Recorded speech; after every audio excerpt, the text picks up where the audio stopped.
ดูจบแล้วกับหนังเรื่อง Mother Mary และสิ่งแรกที่ผมอยากจะพูดเลยก็คือนี่มันหนังอะไรกันครับเนี่ย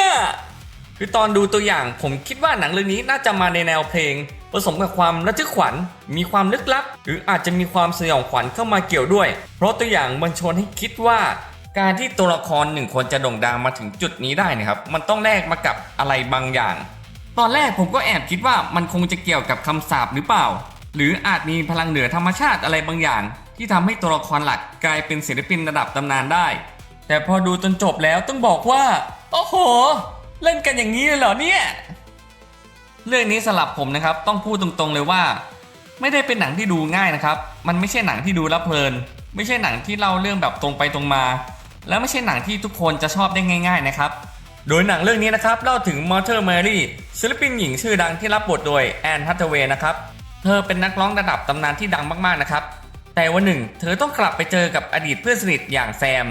ซึ่งแซมนะครับก็เป็นนักออกแบบแฟชั่นนะครับโดยทั้งสองคนนะครับเคยสนิทกันมาก่อนแต่แล้วด้วยเหตุผลบางอย่างนะครับทำให้ทั้งคู่เนี่ยครับต้องแยกทางกันไป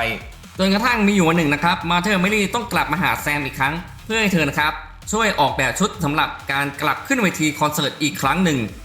ฟังจากพล็อตหนังนะครับเหมือนจะเป็นหนังดราม่าแฟชั่นธรรมดาใช่ไหมครับแต่ไม่ใช่แค่นั้นนะครับเพราะหนังค่อยๆพาเราไปรู้จักปมในอดีตของทั้งสองคนความสัมพันธ์ที่เคยพังความรู้สึกที่ยังค้างอยู่และบางอย่างนะครับที่เหมือนจะมีความเหนือธรรมชาติเข้ามาเกี่ยวข้องด้วยโดยจุดเด่นของหนังเรื่องนี้นะครับคือการสร้างบรรยากาศนะครับหนังมีความตึงมีความกดดันมีความแปลกที่ชวนให้เราสงสัยว่าสุดท้ายแล้วเรื่องนี้จะพาเราไปจบที่ตรงไหนกันนะในขณะเดียวกันจุดที่ผมรู้สึกติดขัดก็คือหนังค่อนข้างเน้นบทสนทนา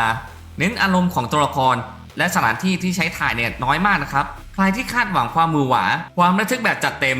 ความสยองแบบชัดๆอาจจะต้องผิดหวังก็ได้นะครับสำหรับผมถ้าเรื่องนี้ไม่ได้เจแอนมาแบกไว้หนังอาจจะดูจืดกว่านี้เยอะมากนะครับเพราะเรื่องนี้เธอเล่นได้ถึงจริงๆโดยเฉพาะซีนอารมณ์คือจัดหนักจัดเต็มมากสีหน้าแววตาน้ำเสียงทุกอย่างคือพยายามดึงคนดูไปอยู่กับตัวละครให้ได้และอีกอย่างที่ต้องพูดถึงคือซีนการแสดงบนเวทีหรือซีนที่เกี่ยวกับการเต้นนะครับต้องบอกเลยว่าเจแอนเนี่ยทำออกมาได้น่าสนใจมีบางช่วงที่ดูแล้วรู้สึกว่าเธอซ้อมมาดีและทำให้เราเชื่อว่าเธอคือศิลปินคนนี้จริงๆแต่ถึงนักแสดงจะแสดงดีบรรยากาศจะมีเสน่ห์และหนังจะมีความแปลกในแบบของตัวเองโดยรวมสำหรับผมแล้วหนังเรื่องนี้ยังเป็นงานที่เข้าถึงยากอยู่ดีนะครับมันเป็นหนังประเภทที่คนชอบอาจจะชอบไปเลยแต่ถ้าคนเกลียดก็อาจจะเกลียดสุดๆไปเลยเหมือนกันใครที่ชอบสไตล์หนังที่มีสัญญามีบรรยากาศแปลกๆมีความกดดันและไม่ได้เล่าเรื่องแบบตลาดมากนักเรื่องนี้อาจจะพอมีอะไรให้ติดตามได้นะครับแต่ถ้าคุณอยากได้หนังที่ดูสนุกเข้าใจง่ายหรืออยากได้ความสยองขวัญแบบจัดหนักจัดเต็มเรื่องนี้อาจจะไม่ตอบโจทย์สักเท่าไหร่นะครับอีกจุดหนึ่งที่ผมว่าน่าสนใจคือบทของผู้ช่วยของแซมนะครับตัวละครนี้มีบางอย่างให้ชวนคิดนะครับเหมือนเขารู้มากกว่าที่ควรจะรู้นะครับหรือเหมือนมีสัมผัสบางอย่างที่เกี่ยวกับอดีตและเหตุการณ์บางอย่างในเรื่องซึ่งเป็นส่วนที่ทำให้หนังมีความลึกลับเพิ่มขึ้นอีกแต่หนังไม่ได้อธิบายทุกอย่างแบบชัดเจนนะครับมันปล่อยให้คนดูตีความเองพอสมควรเพราะฉะนั้นใครที่ชอบหนังที่เฉลยทุกอย่างตรงๆอาจจะรู้สึกค้างได้สรุปง่ายๆนะครับสำหรับผมมาเธอร์แมรี่เป็นหนังที่มีไอเดียน่าสนใจ